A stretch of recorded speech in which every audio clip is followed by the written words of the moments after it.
জেলা থেকে সরাসরি শুরুতেই নজর শামশেরগঞ্জের খবরে। শামশেরগঞ্জে হরগোবিন্দ এবং চন্দন খুনে যাবজ্জীবন, বাবা ছেলে খুনের ঘটনা, 13 জনকেই যাবজ্জীবন সাজা। গতকাল দোষী সাব্যস্ত এবং আজ যাবজ্জীবন সাজা। ওয়াকফ আইনের প্রতিবাদে সেদিন উত্তাল হয়েছিল শামশেরগঞ্জ। 12ই এপ্রিল শামশেরগঞ্জে বাবা ছেলেকে কুপিয়ে খুনের ঘটনায় সিট তৈরি করে রাজ্য সরকার এবং 55 দিনের মাথায় চার্জশিট দেয় স্পেশাল ইনভেস্টিগেশন টিম।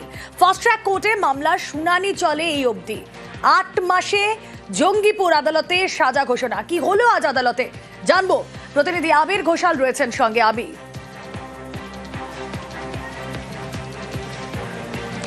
গোটা ঘটনা যেমন দেশীয় রাজনীতিতে ভীষণ রকমভাবে চর্চা তৈরি করে দিয়েছিল এবং এই গোটা ঘটনাকে ঘিরে যেভাবে বিগত কয়েক মাস ধরে বারবার ধরে আলোচনা হয়েছে, আজকে আদালতে এই যারা দোষী সাব্যস্ত ছিলেন তাদের সাজা ঘোষণা করার সময়ও কার্যত সকাল থেকে একদম সন্ধ্যা পর্যন্ত টান টান উত্তেজনা কোর্টরুমের মধ্যে থাকলো। দুপুর 2:20 সময়ের পর থেকেই কার্যত কোর্টরুমের মধ্যে এই যে সওয়াল জবাব তা কার্যত আজকেও আরেকবার শুরু হয় এবং সেক্ষেত্রে দাঁড়িয়ে দুই তরফেরই যারা আইনজীবীরা রয়েছেন আজকেও তারা নিজেদের তরফ থেকে বক্তব্য রাখেন। সরকারের তরফ থেকে আইনজীবী বিভাস চ্যাটার্জি তিনি তার বক্তব্য রাখতে গিয়ে গোটা ঘটনাকে পরিকল্পনা করে ঠান্ডা মাথায় এই ধরনের খুন করা হয়েছে সেই প্রসঙ্গের কথা তুলে ধরেন এবং এই প্রসঙ্গে তিনি বেশ কিছু রেফারেন্স টেনে এনেছেন। একই সঙ্গে তিনি উল্লেখ করেছেন যারা এই গোটা ঘটনাটি ঘটিয়েছে তারা ক্রিমিনাল, তারা যে ধর্মেরই হোক আর যে ধর্মেরই মানুষ মারা যান না কেন, এটা একেবারেই দুষ্কৃতীরা করেছেন এবং তারা এই খুনের ঘটনার সঙ্গে যে ধরনের পৈশাচিক উল্লাস করেছেন তা শুধুমাত্র যে লুটতরাজ বা ডাকাতির সঙ্গে সম্পর্কিত নয়। পাল্টা অবশ্য যারা সাজাপ্রাপ্ত ছিলেন তাদের তরফ থেকে যারা আইনজীবীরা ছিলেন তাদের তরফ থেকে উল্লেখ করা হয়েছে যে এদের প্রত্যেকের বয়স বা এরা তাদের প্রথম অপরাধ বা এক্ষেত্রে একসঙ্গে 13 জনের কোনোভাবেই এটাকে বিরলতম ঘটনা বলে উল্লেখ করতে পারা যায় না। তারাও তাদের সওয়াল জবাবে তুলে ধরেছিলেন যে এটাকে বিরলতম বলে যদি মৃত্যুদণ্ড যেটা সরকারের তরফ থেকে যেটা বারবার ধরে চাওয়া হচ্ছে সেটি কোনোভাবেই হতে পারে না। ফলে তারাও বেশ কিছু রেফারেন্স হাইকোর্ট সুপ্রিম কোর্টের জাজমেন্টের কথা তারা তুলে ধরেন। বিচারক অমিতাভ মুখার্জি তিনি এই 13 জনের সঙ্গে তিনি করে কথা বলেন এবং তারপরেই একদম আমরা দেখলাম যে 5:20 নাগাদ তিনি কোর্টরুমে আসেন এবং তিনি আজকে শাস্তি ঘোষণা করেন এবং ওদের প্রত্যেককে যাবজ্জীবন কারাদণ্ড দেওয়া হয়। বেশ,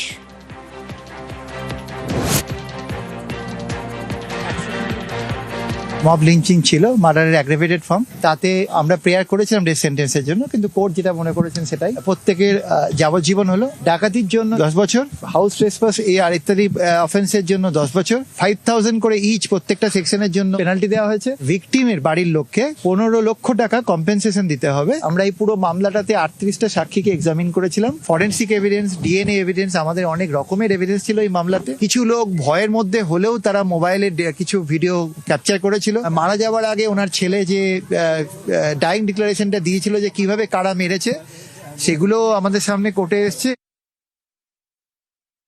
আজকে যে রায়টা হলো সেই রায়টাতে কোথাও গিয়ে আমরা ওনাদের ডেথ পেনাল্টিটাকে একটু হলেও কাটেল করতে পেরেছি, কিন্তু তবু আমরা এই রায়ে সন্তুষ্ট নই, মানে সমগ্রভাবে সন্তুষ্ট নই। কারণ হচ্ছে যে এত তাড়াতাড়ি কখনোই সেশন ট্রায়াল কমপ্লিট করা সম্ভব নয়। একটু এনারা জাস্ট যেটা করলেন সেটা একটা প্রসিডিওর থ্রু দিয়ে আরও বেটার হলে ভালো হতো, সেখানে আমরা স্যাটিসফাইড নই। যাই হোক, উনি যেটা রায় সেশন জাজ মনে করেছেন সেটা দিয়েছেন এবং এর পরিপ্রেক্ষিতে আমরা পরবর্তীতে হাইকোর্টে অ্যাপিলে যাওয়ার একটা চিন্তাভাবনা করছি। আমাদের সেটাই ডিম্যান্ড ছিল যে ডেথ পেনাল্টি এটা নয়, কারণ this is not a rarest of the rarest crime. তো এটা একটা খুন হলো, 2 জন মারা গেলেন, এটা একটা অ্যাডমিটেড ফ্যাক্ট যে খুনটা হয়েছে, কিন্তু 13 জনের একসাথে তো হয় না সেটা। এপ্রিল মাসের এই ঘটনা, মুর্শিদাবাদের বিভিন্ন জায়গায় অশান্তি, সেখানে বাবা ছেলের মৃত্যু এবং তারপরে আমরা দেখেছিলাম রাজ্যের তরফ থেকে মুর্শিদাবাদ এবং জঙ্গিপুরের এসপি বদল করে দেওয়া হয়েছিল এবং তারপর 8 মাসের মধ্যে সাজা ঘোষণা। কথা বলবো আবারও, আবির ঘোষাল প্রতিনিধি রয়েছেন সঙ্গে। আবির, যে কথা তুমি বারবারই বলছিলে যে এই ঘটনা শুধু রাজ্য রাজনীতিকে নাড়িয়ে দিয়েছিল তা নয়, গোটা দেশে এই ঘটনা নিয়ে চর্চা হয়েছিল। মূলত কোন কোন বিষয়গুলো নজরে রেখে আজ এই যাবজ্জীবনের সাজা ঘোষণা? কারণ পরিবারের তরফ থেকে চাওয়া হচ্ছিল ফাঁসি।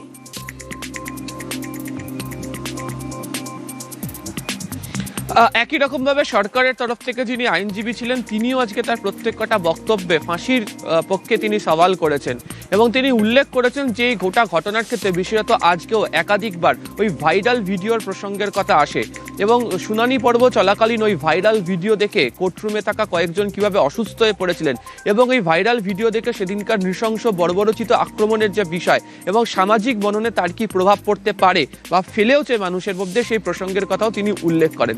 একই সঙ্গে এই প্রসঙ্গের কথাও আজকে বারবার ধরে উঠে এসছে যে গোটাটাকে রাজনৈতিক ক্ষেত্রে বা ধর্মীয় বিভাজনের বা মেরুকরণের ক্ষেত্রে না দেখে দুষ্কৃতীরা যে ধরনের আক্রমণ করেছে, তারা প্রথমবার অপরাধ করেছে বলে যদি তাদেরকে ছেড়ে দেওয়া হয়, যদি বিরলতম সাজা তাদেরকে তাদের যদি সর্বোচ্চ শাস্তি যদি না দেওয়া হয়, অর্থাৎ মৃত্যুদণ্ড যদি না দেওয়া হয়, তাহলে সামাজিকভাবে এর একটা প্রভাব পড়তে পারে। যদিও যারা সাজাপ্রাপ্ত যারা ছিলেন তাদের তরফ থেকে আইনজীবীরা বারবার ধরে কয়েকজনের বয়সের কথা, তাদের প্রথম অপরাধের কথা, এই প্রসঙ্গের কথাই বারবার ধরে উল্লেখ করছিল এবং একই সঙ্গে বর্তমান সময় দাঁড়িয়ে তাদের বক্তব্য ছিল যে কোথাও গিয়ে যে মৃত্যুদণ্ড দেওয়ার ক্ষেত্রে সুপ্রিম কোর্টের বিভিন্ন জাজমেন্টের কথা তারা উল্লেখ করছিলেন যে তারাও কোথাও গিয়ে বিরত থাকছেন, এই প্রসঙ্গের কথাও এদিনকে উল্লেখিত হয়। এবং শেষমেশ যেটা দেখাও গেল সেটা হচ্ছে যে এই পর্ব প্রায় 2.5 ঘন্টারও বেশি সময় ধরে চলল এবং বিচারক অমিতাভ মুখার্জি তিনি বলেছিলেন যে তিনি 4:40 তিনি শাস্তি কি তিনি জানাবেন এবং তারপরও দেখতে পাওয়া যায় তারপরও প্রায় 40 মিনিট সময় তিনি অতিবাহিত হয়ে যাবার পর তিনি কোর্টরুমে আসেন। খুব সংক্ষেপে তিনি যাবজ্জীবন কারাদণ্ডের প্রসঙ্গের কথা এবং ডাকাতি বা অন্যান্য যে ধারাগুলোর ক্ষেত্রে যে শাস্তি রয়েছে সেই প্রসঙ্গের কথা উল্লেখ করে তিনি কোর্টরুম থেকে বেরিয়ে যান। ফলে আজকে এই সামাজিক মননে প্রভাব পড়ার যে প্রসঙ্গের কথা তাও বারবার ধরে উল্লেখিত হয়েছে কোর্টরুমের মধ্যে। ওকে, ক্রাইম ইজ ক্রাইম, ক্রাইমের কোনো ধর্ম হয় না, তো এটা একটা ক্রাইম এবং এখানে ভারতবর্ষের এক্সাম্পল অনেকগুলো রয়েছে মব লিঞ্চিং এর। আমাদের দুটোই অপশন খোলা ছিল, একটা যাবজ্জীবন অথবা ডেথ। আমি এটাকে rarest of the rare case বলেই এটাকে হিয়ারিং করেছি। আমরা টু দ্যাট এফেক্ট অনেকগুলো জাজমেন্ট দিয়েছি অনারেবল সুপ্রিম কোর্টের, কিন্তু রিসেন্টলি অনারেবল সুপ্রিম কোর্ট বহু জাজমেন্টে ডেথ সেন্টেন্সের এগেনস্টে যাচ্ছেন, যার জন্য আমার মনে হয় কোর্ট ওই সমস্ত জাজমেন্ট দ্বারা হয়তো ইনফ্লুয়েন্সড হয়েছেন। ডেথ কেন দিলেন এজন্য উচ্চ আদালতে যাওয়ার কি এরকম এটা আমরা আলোচনা করব গভর্নমেন্টের অফিসারদের সাথে, যদি মনে হয় ডেফিনেটলি আমরা যাব। গতকাল দোষী সাব্যস্ত, আজ সাজা ঘোষণা। তবে পরিবারের তরফ থেকে বারবারই দাবি করা হচ্ছিল ফাঁসির। এই ঘটনাকে নিয়ে, এই ঘটনায় যে রায় ঘোষণা হলো যাবজ্জীবনের, তাতে পরিবার কি বলছে জানবো। প্রতিনিধি প্রণব রয়েছেন সঙ্গে। প্রণব,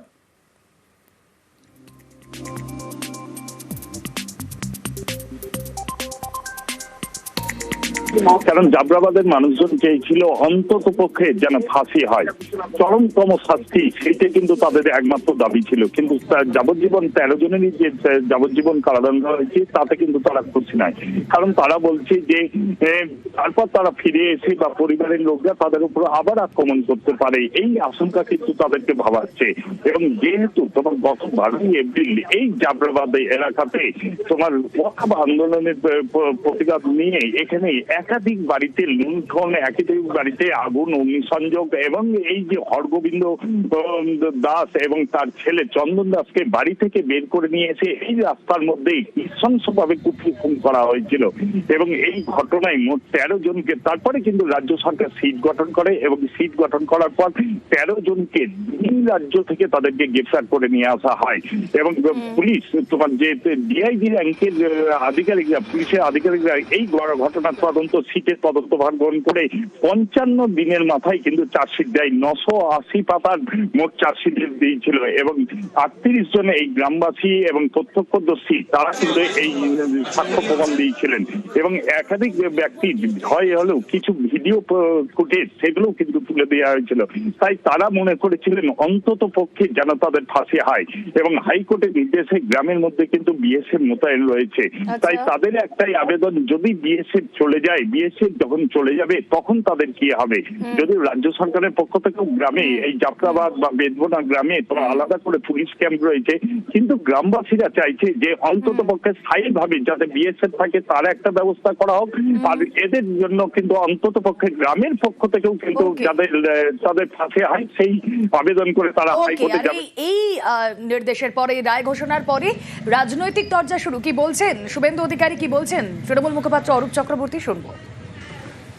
পুলিশ এই মামলায় চার্জশিটে সমান দোষী দেখিয়েছেন। টার্গেটটা একটাই, যাতে ফাঁসির সাজা না হয়। আমরা আজকের রায়কে স্বাগত জানাতে পারছি না এবং ফাঁসির সাজার জন্য পরিবারের যে দাবি তার সঙ্গে সহমত পোষণ করছি। উচ্চতর আদালতে পারুল মায়ের লিগ্যাল ব্যাটেলে আমরা সবাই সাথী হব। আমরা মৃত্যুদণ্ড দেখতে চাই। এখানে রাজ্য সরকার সাথে সাথে 13 জন যাদের বিরুদ্ধে অভিযোগ ছিল তাদেরকে গ্রেফতার করেছে, কোর্টে প্রডিউস করেছে, চার্জশিট সময়ে দাখিল করেছে এবং তাদের কোর্ট যা মনে করেছে সেই মতো সাজা। তা আমরাও চাই এই ধরনের ক্ষেত্রে দৃষ্টান্তমূলক শাস্তি হোক। কোন শুভেন্দু অধিকারী বলছে যারা নিজেরা একজন ধর্ষক খুনিকে জেল থেকে বের করে এনে মালা দিয়ে বরণ করে তারা এইসব কথা বলবে? আর বাংলার মানুষ, ভারতবর্ষের মানুষ তাদের এইসব বড় বড় জ্ঞান গর্ব ডায়লগ শুনবে?